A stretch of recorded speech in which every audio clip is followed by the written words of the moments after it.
നമ്മളൊരു live furniture എടുക്കുമ്പോൾ അത് ട്രീറ്റ് ചെയ്യേണ്ട രീതി വേറെയാണ്.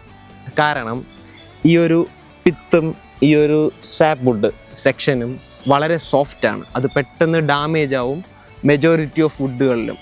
സോ അത് നമ്മൾ പ്രോപ്പറായിട്ട് ട്രീറ്റ് ചെയ്ത് ലൈവ് ഫർണിച്ചർ മാനുഫാക്ചർ ചെയ്തില്ല എങ്കിൽ ഒരു 2-3 ഇയേഴ്സിനകത്ത് തന്നെ നമ്മുടെ ലൈവ് ഫർണിച്ചർ ഡാമേജ് ആവാൻ തുടങ്ങും. ഫംഗസ് ഉണ്ടാവും, ഉളുപ്പനുണ്ടാവും.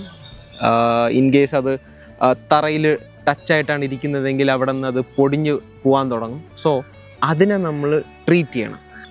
ആദ്യത്തെ സെക്ഷൻ എന്ന് പറയുന്നത് ഈ ഒരു മൊത്തം വുഡിലുള്ള മോയ്സ്ചർ കണ്ടൻറ്റ് 15%-നും 12%-നും ഇടയിൽ കൊണ്ടുവരിക എന്നുള്ളതാണ്.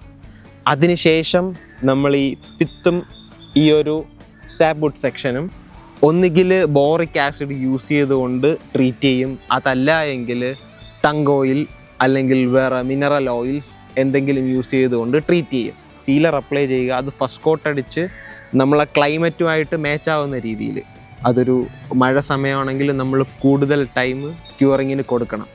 അങ്ങനെ നമ്മളൊരു 8 മണിക്കൂർ ആവറേജ് സമയം കൊടുത്ത് പിന്നെ അതിനുശേഷം സെക്കൻഡ് ലെയർ അപ്ലൈ ചെയ്ത്, ഇനി അത് ഔട്ട്ഡോറിലാണ് ഈ ഒരു ലൈവ് ഫർണിച്ചർ യൂസ് ചെയ്യുന്നതെങ്കിൽ ഈ സ്റ്റെപ്സിലും ഈ പോളിഷിംഗ് മെറ്റീരിയൽസിലും വ്യത്യാസമുണ്ട്.